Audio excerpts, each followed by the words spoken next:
I 35F didn't defend my husband 36M of false DV allegations made by my friends. I think my marriage is over. How do I fix this? This might be a long post. I am at a loss on what I should do. I met my husband when I was 20 at a gym. I was trying to lose some weight.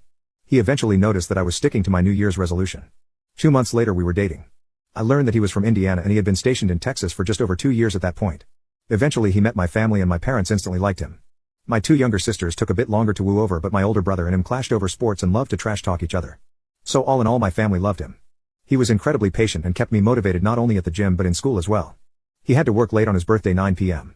So I took him out to Buffalo Wild Wings for his birthday and we had a great time. I had also set up a surprise birthday party for him the next day, his actual birthday. Nothing extravagant, but his 2 roommates, the lady I thought he was dating and another coworker of theirs, were immediately on board and had told him they were going on a couple's trip for the weekend. My family wanted to come to be there for the surprise and cake before heading home, and a handful of other friends. Everything was in place and the plan was that I would hide behind the door and jump on his back and cover his eyes, then the lights would come on and everyone would yell. Looking back, that was such a dumb idea, but it sounded funny at the time. I heard his truck pull into the drive and everyone hid. It was almost pitch black in the house.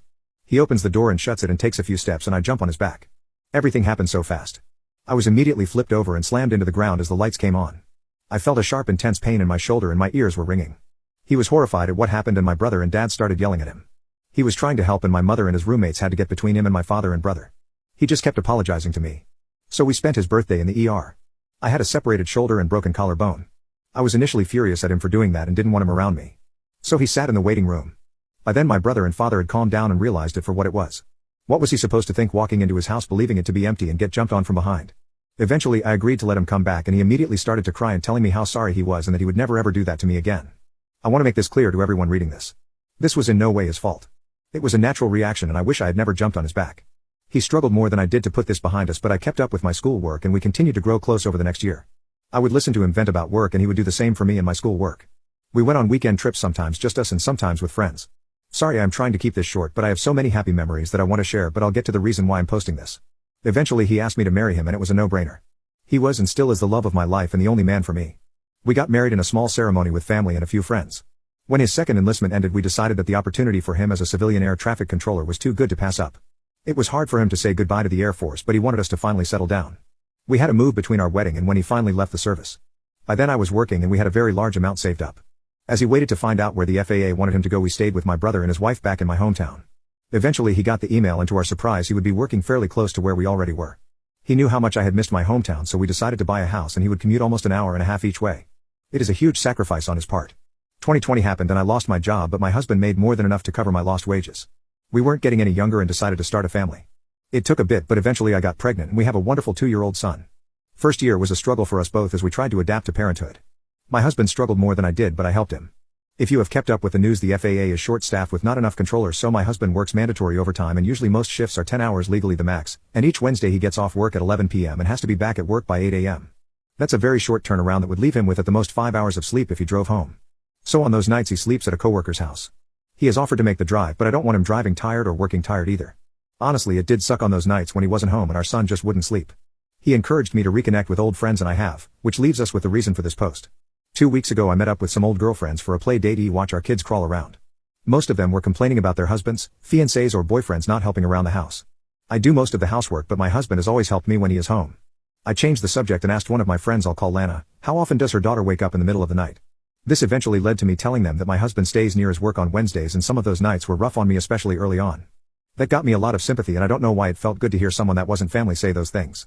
I kept my mouth shut when they said my husband should just suck it up and take care of his kid and that their husbands commute 2 hours to work each way. I wanted to say, well, your husbands have the same hours every day and aren't responsible for others' lives. Instead I just nodded in agreement. It makes me sick that I did that. My husband woke up just as much as I did and still does when our son needs him. Last week my husband had a very rare Saturday and Sunday off. My parents offered us a child-free weekend to include Thursday and Friday and we took it. My husband was working and I met my sister-in-law that Thursday for lunch to invite them over for dinner on Friday. I tripped on the curb and had to twist to make sure my son didn't hit the cement. I banged my right knee pretty good, still purple but not hurting as much.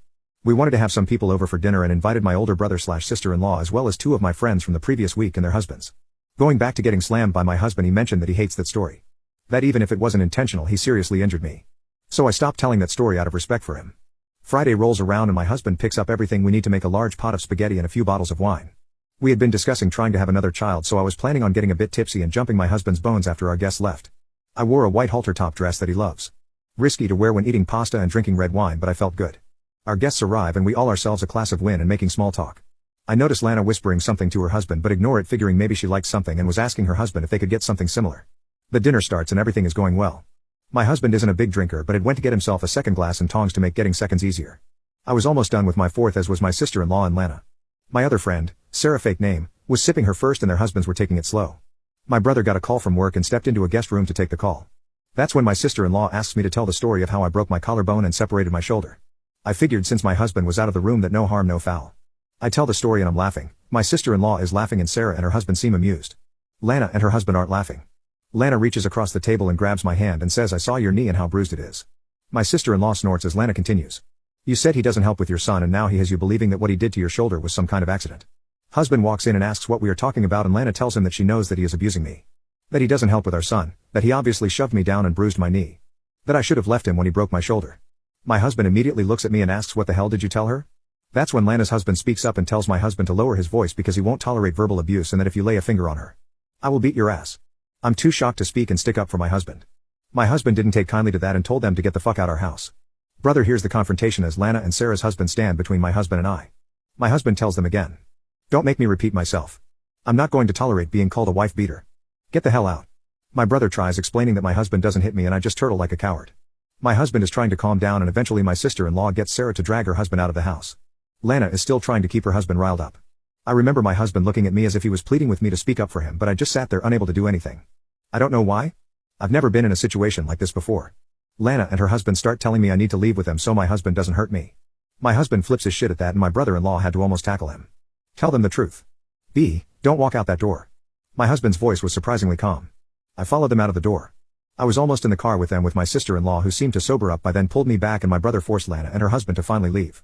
I get back inside and just started crying. I look at my husband and the love in his eyes were gone. He looked like a stranger to me. I tried to hug him and he pulled away and said he needed some space. I remember telling him that perhaps he could stay with my brother. I was insulted in our home. You stood by and let your friends lie and you didn't say a word. You walked out the door to follow them. You chose them over me. If anyone needs to leave, it's you. I'm not saying you have to leave, but I'm not leaving our house tonight. I need some time and space to think about how to move forward. My brother agreed with my husband and I left with them. My brother didn't say a word as we rode to his house. I couldn't stop crying and wondering why I let them insult my husband and our marriage like that. When we got home my brother went off on me, asking me the same questions I had asked myself. That my husband never did the things my friends accused him how. I didn't sleep that nights. Every call and text went unanswered. I told my parents what happened. They reacted in a calmer manner but aren't happy with me right now. My family is supportive but firmly on my husband's side and honestly I don't blame them. I have no excuse for not defending him and trying to de-escalate the situation. My husband wants space and I'm trying to give him that, but I miss being near him. He has stopped by every day to see our son but he has been avoiding talking to me.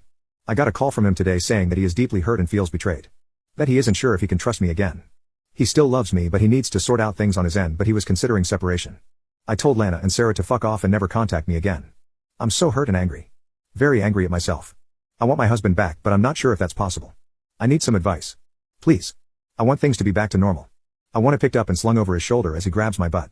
I want him to kiss my stretch marks and tell me that he loves even more for them. What do I do? How can I save my marriage?